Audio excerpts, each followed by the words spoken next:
I'm going to talk a little bit about climate finance. This is finance from rich countries to help poor countries cope with climate change, to adapt to its effects and to curb their own emissions going forwards.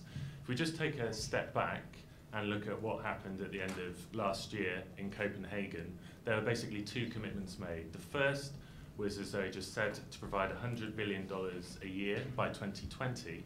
The second was a shorter-term pledge to provide $30 billion over the next 3 years through to 2012 of so-called fast start finance. And it's the fast start finance I want to focus on most in what I'm about to say. The good news is that the pledges on the table at the moment stack up. So if you look across what rich countries have pledged on fast start finance, it does add up to $30 billion. But there are really big questions surrounding transparency of the commitments that rich countries are putting forwards.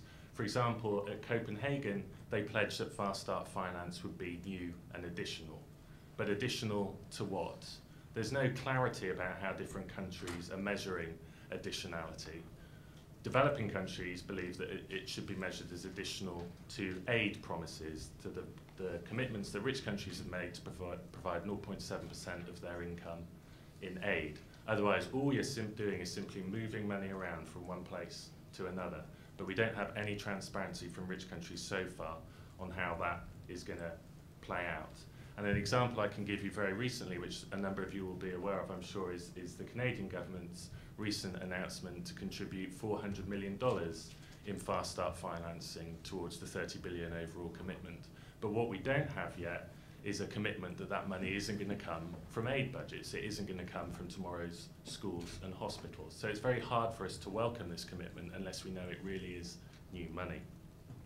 Another issue is double counting. We're very concerned at the moment that the fast start finance commitment that the US is currently applying for from the 2011 budget is actually going to be double counted with the L'Aquila commitments on food security that they made last year. We think there's a $400 million overlap between those two pledges. Other issues surround what form is the money going to take? Is it going to be loans or is it going to be grants? If you're giving developing countries loans to help them adapt to climate change, as a rich country, as a polluting country, it's kind of like driving your car into your neighbour's house and then offering them a loan to repair the damage. It just doesn't stack up. It's not fair. Other big questions about how much of the money has been dispersed. We don't know that. We know how much has been pledged, but that's a very different thing to dispersal. And through what channels it's going to be delivered. So that's issues around fast start financing, which we're hoping that the GA will make pledges to resolving and pledges towards transparency on. The other issue is the $100 billion, and here we move to the G20, because there are two things on the G20 agenda this weekend which are very relevant to how in the long term we're going to raise this $100 billion. The first is fossil fuel subsidies. If rich countries were to phase out polluting fossil fuel subsidies, that would free up an awful lot of money to spend on constructive things on the climate agenda, like climate finance. The other one is the financial transaction tax, which we know that the European Union, for example, is pressing very hard to have on the agenda.